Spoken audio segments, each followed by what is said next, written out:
La xenofobia, el racismo, el antisemitismo y la islamofobia están en aumento en Europa Occidental, advierte un informe de la Asamblea General de la Organización de las Naciones Unidas. El documento de 20 páginas expone que nuevos blancos de discriminación, inmigrantes, refugiados y no nacionales, se han agregado a las víctimas tradicionales de este flagelo: judíos, árabes, asiáticos y africanos, según la Relatoría Especial de la ONU sobre Derechos Humanos. Esta situación se agravó en todo el mundo tras los ataques terroristas del 11 de septiembre de 2001 en los Estados Unidos, sostiene este estudio, que añade: el renacer de los movimientos racistas y xenófobos en Europa Occidental debe analizarse en el marco de los actuales cambios socioeconómicos, incluida la politización de la inmigración. Y eso es justamente lo que haremos hoy en Pasaporte Internacional, una mirada crítica a los temas de interés universal y la posición de México en el Concierto de Naciones. Bienvenidos. Yo soy Mario Alberto León y antes de ir al contexto y el análisis, los invito a repasar los hechos noticiosos más recientes de esta historia, consignados por la prensa mundial en nuestra bitácora de vuelo. La Gendarmería francesa mantiene desde hace años un fichero ilegal y oculto sobre gitanos franceses y extranjeros, según reveló el diario Le Monde. El archivo denominado MENS, Minorías Étnicas No Sedentarias, se encuentra, según el diario citado, en poder de la Oficina Central de Lucha contra la Delincuencia Itinerante. Por un lado, contraviene la ley francesa sobre el almacenamiento de datos basándose en el origen étnico, y por el otro, amenaza al gobierno de Nicolas Sarkozy con reabrir la agria polémica sobre las deportaciones de gitanos rumanos, que hace unas semanas le enfrentó la Comisión Europea.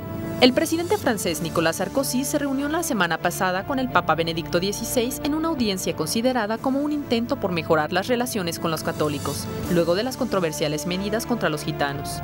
El gobierno de Sarkozy ha vinculado a este grupo étnico con acciones criminales y ha desmantelado cientos de sus barrios pobres y expulsando a más de 1000 en meses recientes, enviándolos a sus países de origen. El Consejo de Europa ha lamentado las expulsiones de gitanos ordenadas por Francia.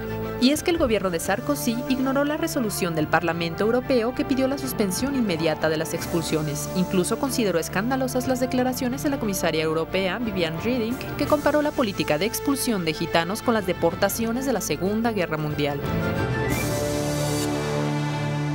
Austria, Bélgica, Rusia y Gran Bretaña forman parte de la región del mundo que experimenta el mayor crecimiento de un fenómeno que en el peor de los casos, se dice, amenaza a la democracia en Europa. Expresiones de una extrema derecha en crecimiento, la crisis económica, el racismo generado por los atentados del 11 de septiembre, como le decía, la xenofobia y la discriminación alimentan viejos temores en un continente que conoce bien los horrores de la intolerancia y la sinrazón.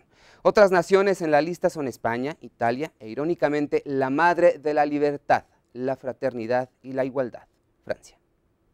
Europa sufre un debilitamiento de la cultura de valores democráticos y una relajación que en algunos lugares está dando pie a violaciones de los derechos humanos, afirman defensores de los derechos del ser. El caso que acapara la atención es la expulsión de gitanos de origen rumano desde Francia, pero la discriminación de los extranjeros se nota también en las fronteras internas de la Unión Europea, donde es más fácil pasar sin ser registrado por controles migratorios si se tiene la piel blanca y vestimenta de primera, que si se exhibe tez morena y aspecto humilde. Los expertos afirman que la determinación del presidente Nicolas Sarkozy de expulsar a los gitanos de Francia tiene como propósito utilizar el fantasma de la inseguridad para ganar posiciones electorales y trasladar a la sociedad la existencia de culpables de la crisis ante la incapacidad gala, dicen, para promover alternativas. La Liga Norte italiana se apuntó al despropósito y el gobierno ítalo anunció su decisión de convertir en delincuentes a los inmigrantes sin documentos requeridos para radicarse. También a principios de septiembre, un miembro del Partido Socialdemócrata alemán, integrante del Consejo de Gobierno del Bundesbank, lanzó al mercado el libro Alemania se suprime, donde insiste en la diferencia de los genes de los judíos y en el peligro de la desaparición de los alemanes ante las altas tasas de natalidad de los musulmanes residentes en ese país. En este caso, un 18% de la ciudadanía alemana afirmó en una encuesta que si este personaje en cuestión se presentara a elecciones, votarían por él.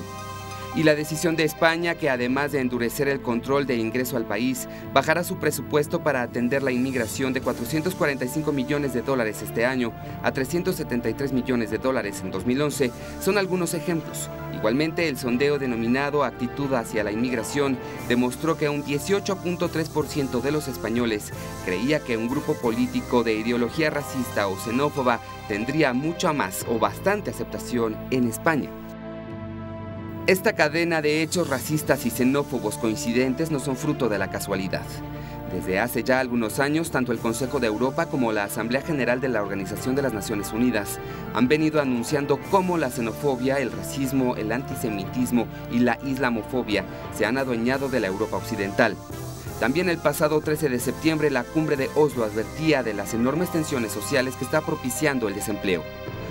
A esta situación se refirió el Comisariado para los Derechos Humanos del Consejo de Europa en un congreso del Instituto Internacional de Ombudsman. Se afirmó que el principal reto derivado de la crisis económica global es proteger los derechos de los más vulnerables y en especial de los migrantes.